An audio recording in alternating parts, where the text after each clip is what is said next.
नमस्कार दोस्तों, आपका स्वागत है यूट्यूब चैनल एसके टेक्नोलॉजी पर। यूपी स्कॉलरशिप 2023-24 में आप लोग अपना करंट स्टेटस लगातार देख पा रहे हो। कौन से स्टेटस? जो 9-10 के छात्र हैं उनकी हम बात कर रहे हैं यहाँ पर। पोस्ट मैट्रिक वाले मतलब उनके लिए तो जो अपडेट्स आएंगे वो अलग सेपरेट है, आप लोगों को परेशान नहीं होना है। आप लोग के स्टेटस जैसे ही जारी होने वाले हैं 2-3 दिनों के अंदर अंदर, उसके बाद उन पर वीडियोज देखने को मिलेंगी। अभी हम बात कर रहे हैं जो प्री मैट्रिक के छात्र हैं, यानी कि 9वीं-10वीं के जो छात्र हैं, पूर्व दसम के जो छात्र हैं, जिनके करंट स्टेटस जारी कर दिए गए हैं। उसमें एक स्टेटस सभी लोग देख पा रहे हैं, वो कौन सा है? Response pending by PFMS. तो इसका आप लोग मतलब मेरे से जो है कि सवाल पूछ रहे हो, कमेंट में भी देख पा रहा हूं कुछ लोगों के सवाल हैं, कुछ टेलीग्राम कुछ इंस्टाग्राम पर आप लोग पूछ रहे हो सर कि इसका जो है कि समाधान क्या होने वाला है, रिस्पॉन्स पेंडिंग बाई पीएफएमएस का क्या मतलब होता है, इसका हमें क्या करना पड़ेगा, हमें कुछ करना है या नहीं करना है, क्योंकि करेक्शन का जो विंडो है वो 10 तारीख तक खुला हुआ, उसके बाद बंद हो जाएगा। तो क्या हमें कुछ करना है या नहीं करना है, तो इस वीडियो में हम लोग यही डिस्कस करेंगे। आपके जो विभिन्न स्टेटस आप लोग के दिखाई दे रहे हैं, 2-3 तरह के स्टेटस है मेरे पास, मैं उन पर डिस्कस करूंगा आप लोग की इसका मतलब क्या है और आपको उसमें चीजें क्या करनी पड़ेंगी। तो वीडियो को फटाफट सभी लोग लाइक कर दीजिए। चैनल पर पहली बार वीडियो देख रहे हैं या फिर पहले से वीडियोस को देखते हो, सब्सक्राइब नहीं कर रखा है तुरंत सब्सक्राइब कर लीजिए, क्योंकि अब आपको जरूरत पड़ने वाली है। अब आपको इन सारे अपडेट्स की जरूरत पड़ेगी, जहां पर आपको स्टेटस में अलग अलग चीजें दिखाई देंगी जिनको आपको जानने की जरूरत पड़ेगी।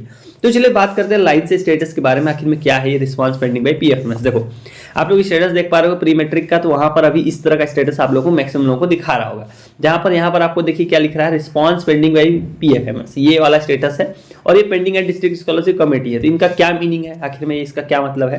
तो यहाँ पर देखो ये ऑप्शन क्या है, अकाउंट वेरिफिकेशन, वो आपका जो है कि पेंडिंग है। तो बेसिकली होता क्या है कि जो ये वाला ऑप्शन है, इसका मतलब क्या है, बैंक से जो आपका वेरिफिकेशन है, यानी आपके बैंक की जो डिटेल है उसका वेरिफिकेशन का ऑप्शन है। ये कहां से वेरीफाई होता है? ये होता है पीएफएमएस सॉफ्टवेयर होता है, ये एक सॉफ्टवेयर होता है, वो वेरीफाई करता है आपकी जितनी जानकारी होती है उसके हिसाब से। इसमें मेन चीज क्या होती है, आप लोग के लेवल पर क्या करना होता है, सभी को, आप सभी का जो एनपीसीआई है, national payment corporation of India, NPCI जो होता है, ये आपका जो है बैंक, जो आपका एनपीसीआई होना चाहिए बिल्कुल परफेक्ट होना चाहिए, मतलब आपका एनपीसीआई जो है कि एक्टिव होना चाहिए। तो आप पूछोगे एनपीसीआई कैसे देख सकते हो, तो देखो आप यूट्यूब ये चैनल पे आप अभी आप मौजूद हो, यहाँ पर शॉर्ट्स सेक्शन में चले जाओ। शॉर्ट सेक्शन में पहले ही नंबर पर आपको एक शॉर्ट्स देखने को मिल जाएगा, जो एनपीसीआई के ऊपर मैंने बना रखा है कि आप चेक कैसे कर सकते हो। उसी तरीके से उसी शॉर्ट्स मैंने डिटेल में बता दिया आप कैसे देख सकते हो, तो वहां जाओ, वो चेक करो जैसे शॉर्ट्स में मैंने बताया है। तो आपका एनपीसीआई क्या होना चाहिए, वो होना चाहिए एक्टिव। अगर आपका एनपीसीआई एक्टिव है तो ये जो आपका ऑप्शन दिखाई दे रहा है रिस्पॉन्स पेंडिंग बाई पीएफएमएस वाला, ये आपको यहाँ से हट जाएगा और ये हो क्या जाएगा, ये आपको मैं दिखा देता हूँ।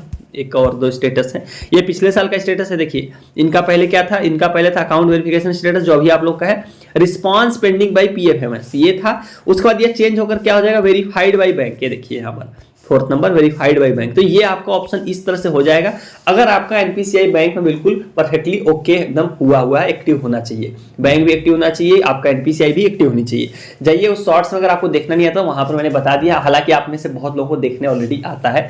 तो एनपीसीआई सभी लोग का एक्टिव होगा, तो इसमें परेशान नहीं होना है। ये होगा कब, ये तो हो गई ये वाली पहली चीज। अब बात करते हैं जिनका पेंडिंग है, डिस्ट्रिक्ट स्कॉलरशिप कमेटी दिखा रहा है, मतलब यहाँ पर आप लोग देख रहे होंगे कि ये पेंडिंग है डीडब्ल्यू, यानी डिस्ट्रिक्ट स्कॉलरशिप कमेटी वाला जो ऑप्शन है, इसका क्या सीन है, इसका मतलब क्या होता है। देखो ये जो आपने ऑप्शन देखे सारे खुले कब, जब एनआईसी से वेरिफिकेशन समाप्त हो गया। एनआईसी होता है लखनऊ, इसके बाद मैंने आपको बताया था कि यहाँ से वेरीफाई होकर आपके जिले पर चला जाता है, मतलब जो आपके समाज के अधिकारी हैं, आपके डिस्ट्रिक्ट वाले, उनके पास आता है।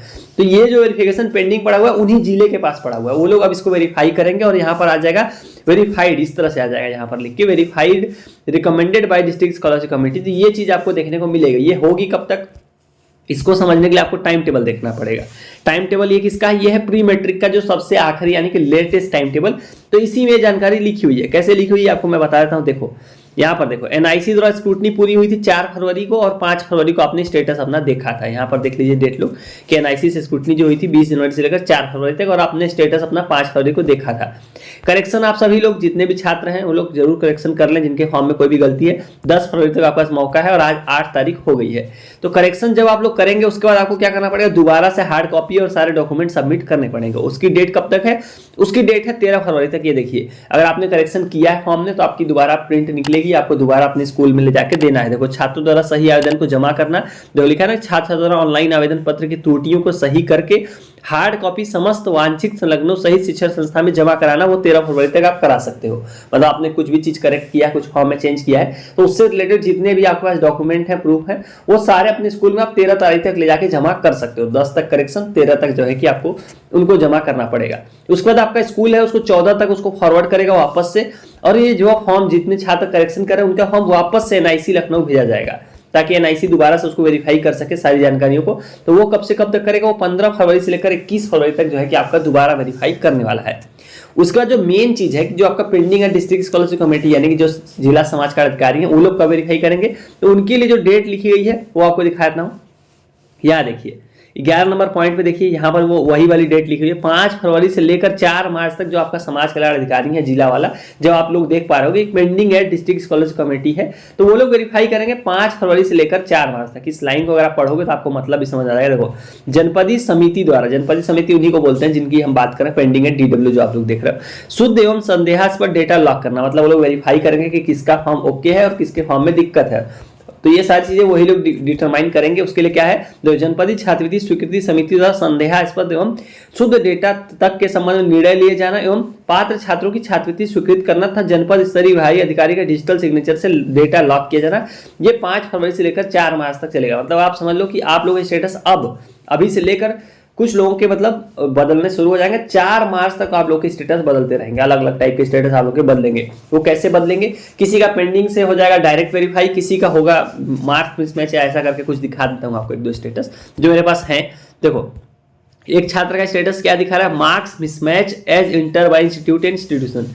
तो इसमें देखो क्या दिक्कत है, इसमें ये बोलना है कि जो मार्क्स स्टूडेंट ने भरे हैं, तो आपने कोई मार्क्स भरे होंगे मानो 768 और आपके स्कूल या कॉलेज में फॉरवर्ड करते समय भर दिए हैं 760, तो ये दोनों अलग अलग हैं। तो यही चीज वो बता रहे हैं। तो इस केस में क्या होता है, देखो अगर आपका हम सच में मार्क्स आपका अगर मिसमैच हो गया है, मतलब अगर एक्चुअल में मार्क्स मिसमैच है, क्योंकि क्या होता है ये वाला स्टेटस मैक्सिमम उन छात्रों को जारी होता है जिनका एक्चुअल में मार्क्स सही होता है, मतलब उनके नंबर उन्होंने सही भरे होते हैं, उनके कॉलेज ने भी सही भरे, दोनों के एग्जैक्ट सेम होते हैं, उसके बावजूद ये स्टेटस दिखाता है।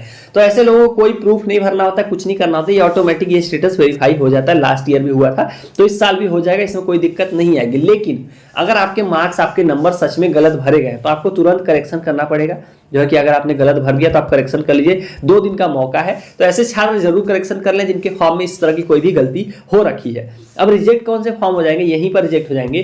देखो अगर आपका अटेंडेंस 75 से कम है, अटेंडेंस कितना होना चाहिए, अटेंडेंस होना चाहिए आपका 75, अगर इससे कम है तो दिक्कत हो जाएगी, आपका फॉर्म निरस्त कर देंगे ये लोग। दूसरा किसका रिजेक्ट करेंगे, जिसने यहाँ पर फॉर्म भरा होगा रिजल्ट नॉट डिक्लेयर्ड करके, मतलब आपने अगर रिजल्ट नहीं आया तब फॉर्म भरा था और करेक्शन अभी जैसे हो रहा है, अगर आपने रिजल्ट अपडेट नहीं किया तो ऐसे फॉर्म लोग रिजेक्ट कर देंगे कुछ दिनों के अंदर, 10 से 15 दिन जैसे आपका समाज कल्याण आपका देखेगा स्टेटस, आपका रिजेक्ट कर देगा। तो ये 2 चीजें आपको देख लेनी है अपने हिसाब से, अगर आपने ऐसा किया है तो आपको इनको सही करके चलना है। तो ये थी सारी प्री मैट्रिक के बारे में, मैंने पूरा टाइम टेबल आपको बता दिया, स्टेटस के बारे में जानकारी दे दी। उम्मीद करता हूँ चीजें क्लियर हो गई होंगी। बाकी जरूरतमंद तक भी आप वीडियो शेयर कर सकते हो अगर आपको इन्फॉर्मेटिव लगी हो। सो चलेगा इस वाली वीडियो में इतना ही। Thank you for watching, stay tuned to SK tech nation.